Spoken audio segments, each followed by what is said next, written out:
Welcome to the World Builders Anvil, episode 263, looking at grimdark fantasy, but not directly. Don't know where to start building your fantasy world? Do you need more? Does it make sense? Forget any worries and become a crafter of imagination. This is the place where we will prime your mind. Now, it's time to heat up the forge. Break out the mithril ingots and hammer. Welcome to the World Builders Anvil.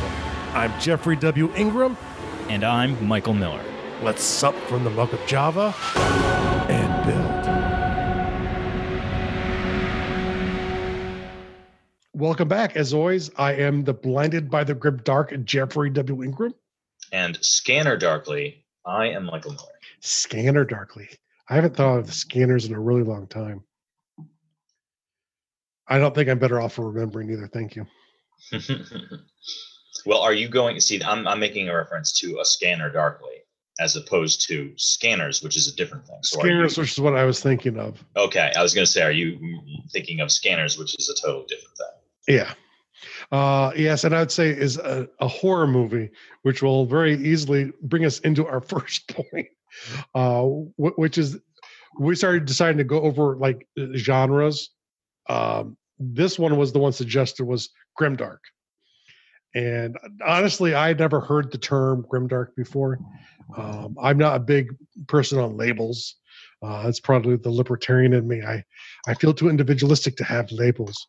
Even though I understand the labels and I know where they're there. So I started looking up and I very quickly got confused. I'm like, is this like dark fantasy? And no, it's not dark fantasy. Okay. Okay. All right. Okay. The three biggest examples that I knew of, and there are lots of examples. I know there's a whole strain of it in manga as well too. I saw a movie which I realized afterwards would be called Grimdark, and after doing research here, the new Warhammer 40K video game coming out, I know they're saying is a grimdark universe. I don't know if Warhammer 40K is. I was never a Warhammer player, so I'm not familiar enough to know if all of it is supposed to be or not. Probably all supposed to be grimdark, because what I understand is grimdark has like elements of horror. It's a darker look at a fantasy world, but it's not dark fantasy. It's not horror or paranormal, even though those elements typically do leak in, but not always. They're typically what people consider more realistic worlds and low magic worlds, because they're more realistic, I guess. Even though a lot of these things that I've mentioned aren't realistic at all. George R. R. Martin's Game of Thrones is probably the best known, of the media that I saw. I would say I get why people say it's a realistic world because the story feels very realistic because it was based off of history. But what would you say is the character, the big thing that would categorize that as grimdark? Because I would just call his world straight fantasy. The reason it's grimdark is this idea where it has a lot of the same elements that classic fantasy does have, but the difference is there is no hero coming to the rescue. No matter what happens, it seems like the cycle of the Game, of Thrones will never end. It's this continual cycle of bad stuff, almost a nihilist kind of feeling to the worlds themselves, to where nihilist. No, nihilist. No, what is nihilist? It's a different way to pronounce nihilist. Okay, fair enough. The Indiana way of saying it. And I apologize to everyone else from Indiana who probably says it correctly.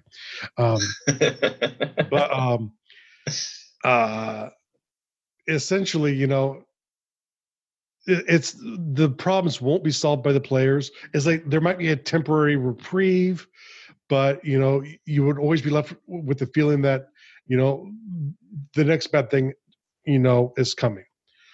Conan in Hiberia is supposed to be grimdark, which is something I'm very familiar with. I do love Conan. I love Game of Thrones as well too. I wouldn't say in general I'm a fan of grimdark. I typically like the heroes coming to the rescue. That's just me. I'm maybe a bit old-fashioned, but A little bit. And I don't mind, some elements, where there are some truths that certain things never change. It's the whole like Fallout mantra that especially Bethesda pushes, which is war never changes. And it doesn't. And, it's guaranteed to come back and it's guaranteed to be bad. And so there are certain elements, I think, in fantasy worlds where it makes sense. But sometimes I think they just do it to push the envelope, to maybe slap back at some, and you need that kind of stuff too. Don't get me wrong. And the other one, which I only know via video game, I've only played a little bit of the third one, is The Witcher. I'm not familiar with the books. I'm not really familiar super well because I never played much of The Witcher. It was fun the little bit I played. I don't have a lot of time to play video games anymore. So I haven't really spent a lot of time in it. But that's another world that's supposed to be grimdark. And that's one where I could see where people would get confused and think paranormal, because, playing The Witcher, it's like you're going to find these paranormal creatures and you're battling them. And I guess the idea is no matter how much you ever battle them, there'll be a new problem that persists, which leads to the problems in the worlds of the mortals around them. I'm guessing that is the theme. Like I said, I never really played the game. I played it a little bit and it was very well done, but I'm more looking forward to the follow-up game by Project CD Red, Cyberpunk 2077. That one I'll probably spend a bit more time in. More my kind of setting. In general, to be honest, these aren't my cup of teas. This isn't where they're definitely sort of grimdarkian types of elements in what I do. It's definitely not to the level of these books to where, cycles can be broken for hundreds of years of a time. Yes, it'll go back and there'll be chaos again and more problems later on, or else it'd be a really boring world. But you can have temporary reliefs if nothing else. So to me, grimdark is sort of a strange hybrid between horror, epic fantasy, but it's not epic. But it resembles it. But it's not anti-epic either because it's not just like a parody of it. And it's not dark fantasy, but it's some strange hybrid of most of those elements. Usually a lower magic setting, and that is kind of true. It's like you don't see a lot of spells being cast that I know of in any of those from mortal beings.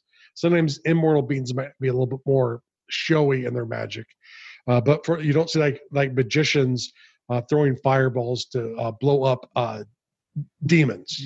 At least I haven't, and I'm sure that might show up in some of these. I'm not completely positive, but at least the properties that I know, it seems like they're a little bit lower magic, where magic's more sympathetic. It's something that comes out and happens, but it's typically a bit more mysterious in how it happens and in the actual delivery. It just feels more lower magic than like say Lord of the Rings, where where say what you want, like Gandalf didn't use spells. Gandalf pulled off some amazing crap, which was magic, and they didn't really explain how it happened, but he definitely used magic, and it did some pretty impressive things in the books. Yeah, I don't know if you can think of any sort of other types of properties along those lines, or if you have any thoughts on the sort of properties that we've talked about so far. But I think from my feeling is grimdark is something that's, I don't know if you can really call it a true genre, because it's so hard to define. Genres are very formulaic. It's a descriptor that people use. It's more of a marketing term, I think, than anything else, to explain sort of a style of play that is very depressing. Yeah, sort of like any movie in the 70s, if in a fantasy setting, would be called grimdark. Okay, so I think I get it. Mm-hmm. Okay, good, because I still don't quite do it. I think it's one of those things. I just explained it, but I'm not sure I understand. I think it's like kind of one of those old porn analogies, like when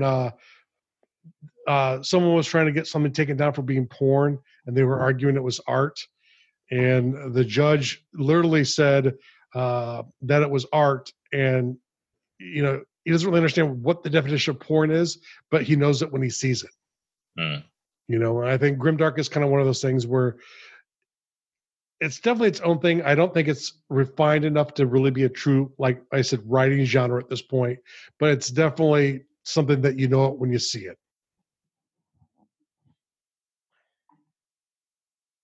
Okay. So now we go into sort of the more of the core of what we like to talk about for all genres. And, what do you think, to you would be some of the pros going off of your understanding of Grimdark? What do you think is some of the pros in working in the genre? Well, I think or consuming it, I guess. I think it sounds like something that would appeal to my writing sensibilities, because Yes. I like to be pretty horrible to my characters. So Yes. you might say that some of my tales are grimdark, but maybe not, because I do believe that there's always hope. I think that if you that's the breaker right there. I don't think Grimdark has hope. Well, but maybe it does, because otherwise, why fight? So my thought is, there's probably hope, but that's all there is. Like, there's no possibility of it going well. Like, oh, we have hope, but it's still not going to go our way. You know what I mean? There's a hero, but he's going to die. The bad guys are going to win, sort of thing. I don't know. I suppose if you want to, explore your evil sensibilities, you want to create a tale about characters and just make it horrible for them and continue like a story of Job, so to speak, where everything goes wrong and it never turns out good for that person. Yeah, and I can see, like, as a pro too, like, if you want to go into sort of the horrors of war, so you have like an epic fantasy style setting where George R.R. Martin, I think it kind of works there really well, because it's this idea where you can win battles, but the wars never seem to end.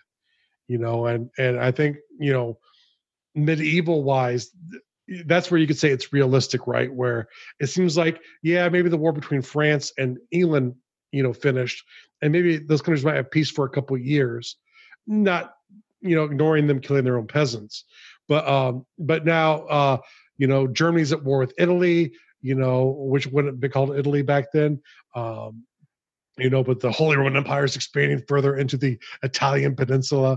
Spain is attacking Burgundy or Aquitaine. There's always constant stuff going on. And where there are borders and no wars, there's still skirmishes going on between people, maybe borrowing some goods from their neighbors. I think the biggest problem I have is where they call it realistic. And I think it's to me, Grimdark, at least the things I brought up, they're all more cynical works, I would say. And maybe that's the word. I have faith in individuals, where I do think, societies will always fall back and do bad things in general. People are good. And I think that's kind of where I could never reach Grimdark, is I always see the good in people, even if they're in a bad society at a bad time. And I think these kind of works to be seen a bit more cynical in nature, which is okay, because the problem is, I think if you have all one flavor, it kind of ruins the bunch. My only fear is, I think this style of writing right now is probably very popular, and I think it's more of a trend thing because of like Game of Thrones being so popular, the Witcher video games being very financially successful. And the Witcher books too. It's a huge series. Yeah, but I think the book series I think sold well because of the video games. No, they don't think so. Not at all. No, okay.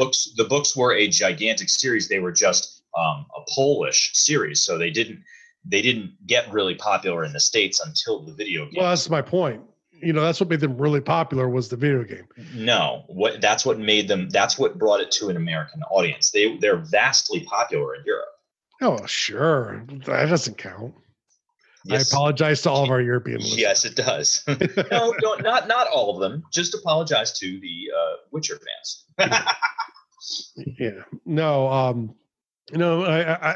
don't know about this all over there. It was never heard of over here, and I'm only going off anecdotally. But definitely in the U.S. I mean, I'm right there with you. I didn't know about it. I didn't know about The Witcher until the video games either. Well, that's the other interesting thing is now there's so many different ways to look at genres. that you have terms like this, which had probably been used for at least a decade, that just because of the type of stuff I consume, I don't bump into the term. But I do think there's a place for it if you want to get into the darker sides of societies. I think if you want to go, into the way oppressive empires, hold down subject states, there are lots of ways you can kind of go into this. So I think there's a lot of pros that way. I think the biggest con is I think it's so popular right now because of some of these franchises really making a lot of money that my fear is it's going to burn out. And you see this a lot in fiction that, it's like the idea of all of the vampire stuff. I was just going to say that. or the zombie stuff. Or the zombie stuff, yep. It's like they get really popular for a while. If you're not on the upward part of it, maybe your stories come out a little too late. If you know your audience, always do the work that you find attractive, but especially if you're trying to get published, realize they're trying to publish the next big thing. So it's either quick and dirty, feeding off of what's currently being done, or it's the thing they think is coming up next. And otherwise they don't even care how good it is. It won't be done. Which makes sense. I think, with the growing diversity in media types, you're going to see that the domination of any particular media is going to vary from time to time, whether from movies or books or video games or virtual reality or augmented reality or whatever it is there'll never be a huge dominance like there used to be for movies or like there used to be for television or like there used to be for books. People have too many choices and people will pick and choose what they want and they'll never consume as much of any one that they ever did in the past. So, make the works that you think are good, realize that it might not be appropriate necessarily to even if you think it's publishable to do it right away.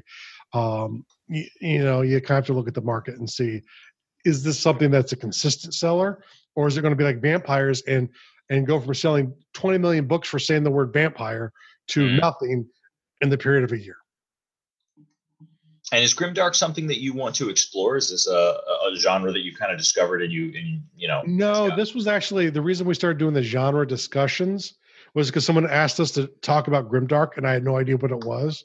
So I thought it's sort of a better idea to kind of go into the 10 million genres altogether. But I figured I should get to this one sooner rather than later. I think it was George from the Undercroft who suggested this one topic, which kind of started this whole series of topics that we occasionally kind of go back to. We already kind of talked a little bit about the interesting works there. Conan is probably still my favorite in this genre. I used to love the old comic. I collected the comic for a while. I didn't know that. Yeah. Probably it was the old Conan movie that got me into it. That was, for me, by far the best Schwarzenegger movie out there. Predator is close. But those two movies from him, for me, were his best work. But I think Conan was probably the better of the two movies because he hadn't had it. He wasn't yet like his own pop culture reference. So it was more about Conan, where in his later movies it became more about the referencing back to him. The thing that's funny for me about Conan is that I didn't actually see Conan proper until only a couple of years ago. Wow. Well, let me tell you why. I had seen Conan, of course, many times. But then I was listening to some show and they were talking and they were making reference to Conan and talking about the sex scene. And I'm like, sex scene? I'm like, there's no sex scene in Conan. And then it dawned on me. I had only ever seen Conan on broadcast television. Oh, okay. So I was like, oh my God, of course. Yeah, Conan's a brutal, violent story. So I went right out and bought it. And I was like, I've never actually seen it with all of its, inappropriate glory. So I was like, wow, I've actually never seen the complete movie because I've seen it with I didn't know he got crucified and like some of the gorier sequences I had not seen. Yeah, and it's a really edited television. It's not, if you're a fan of Hart person, it is not the movie for you. I think it's an interesting world in the way the creator sort of took symbology and mixed up symbology from Earth and mixed it in a way that worked. But it's not what I would call naturalistic at all. It's all kind of plopped next to each other, but it's kind of a weird setting where it's step-ish, but like you don't have the step raiders, but you do have the step raiders. It's kind of interesting.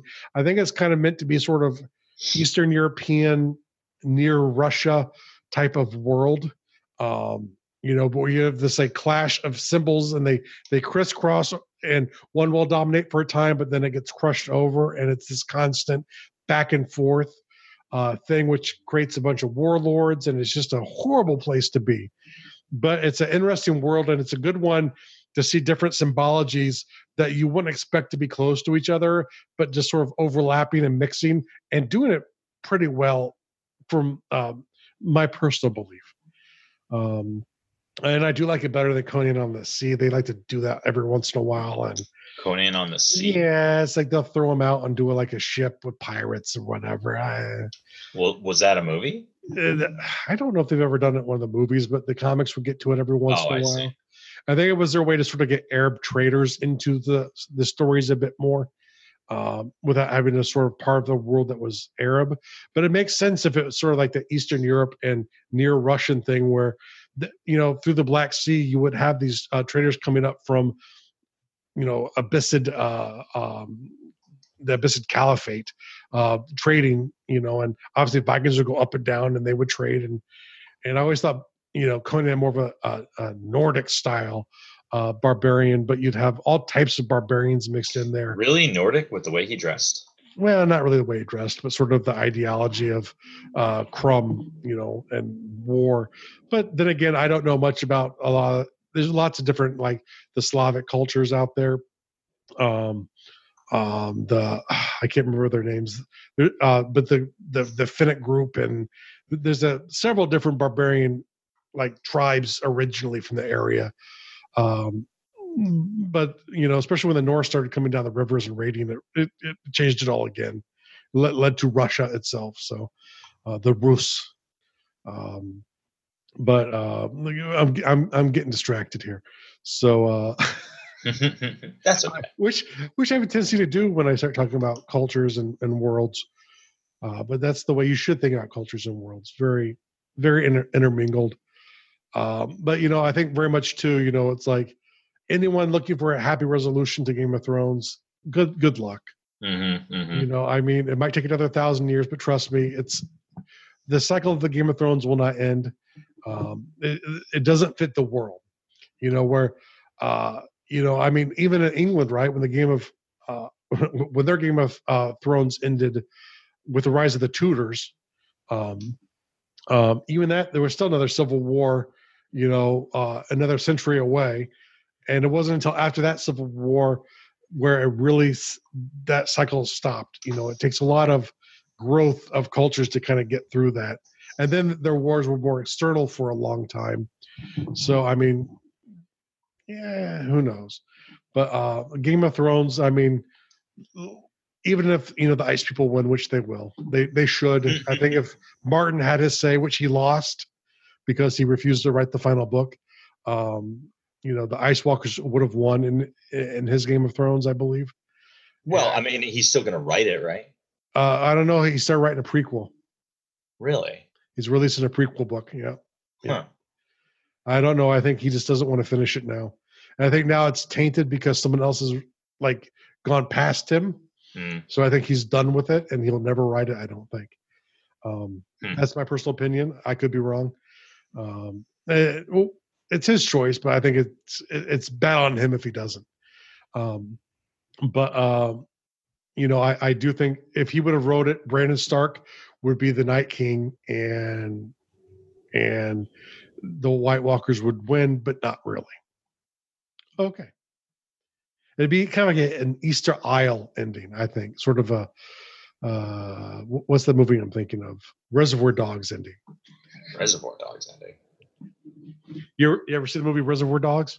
No, what's that? Yes, of course. What you just referring to everybody dying? Yes, everyone dying. Sort of like Easter Isle or Reservoir Dogs.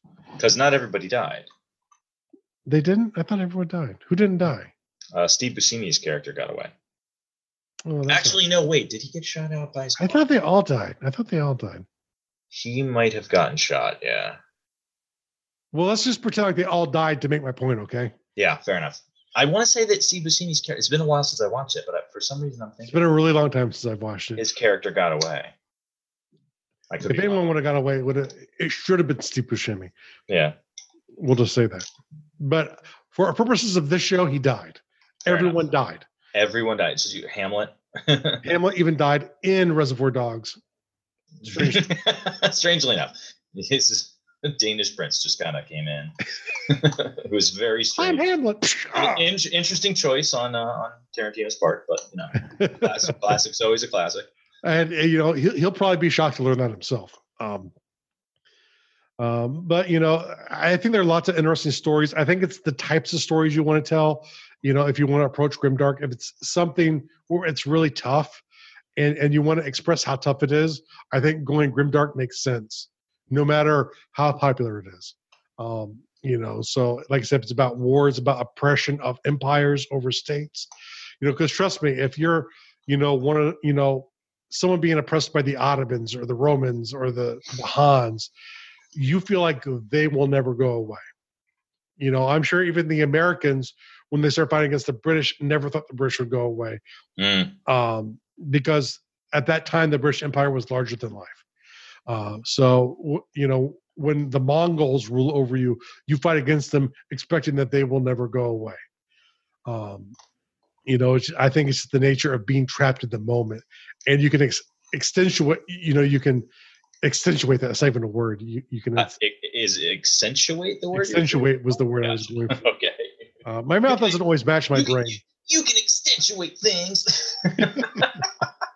But it's like, that's the great thing with fantasy and world building, right? Is you can take these things and you can blow them up in a way that's not really realistic, but it's cynical, but it works to cover the themes that you're working on. And when you're working with tough themes, I think that's one way.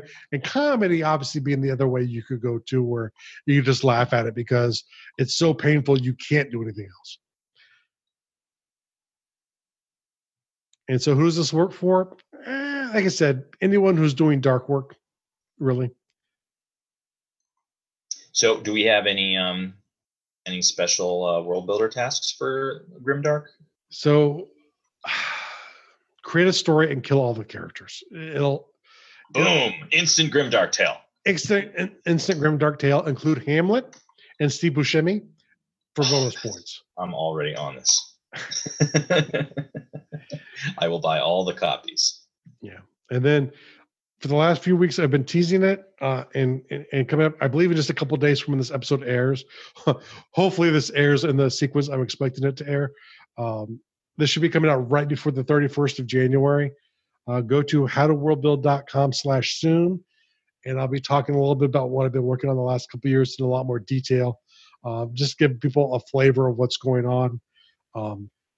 As I'm getting ready to move forward with this. So, and for anyone who goes to howtoworldbuild.com/soon, you sign up, and on the 31st, I'll be getting a lot more specific on what I've been working on. So it's, at the time I'm recording this, it's pretty much getting ready to be able to talk about at this point. So a lot more to be done. So I can't wait to get more into it on the 31st. So you should only have a couple days when the episode drops. If it came out too late, you can still go there. It will direct you to where what I'm talking about is at, but it won't be as cool. So you want to sign up early if you can. And if you want to talk to us about it, go to the closed Facebook group, the Fantasy World Builders Undercroft in Facebook. If you want to protest us, but about our lack of imperial, our lack of omniscience about Grimdark, go to Michael's apartment and pick it there. Studio North, you don't want to go there; it's too cold. It is very cold. Studio North. It was actually pretty cold in the apartment today too. But yeah, feel free to pick it outside my apartment. But try not to block the neighbor's driveway. I don't want to upset my neighbors. I know they'll get really mad. You don't want to do that. We will see you all next time. Thank you so much for listening to the World Builders Anvil. We would love it if you would share the World Builders Anvil with 2 of your friends. And so would they. If they are unfamiliar with podcasts, then you get to introduce them to the wonderful world of podcasting. Take them to Stitcher or iTunes, or best of all, just send them to our website, www.gardul.com. That's GARDUL.com. Now strike while the mithril's hot.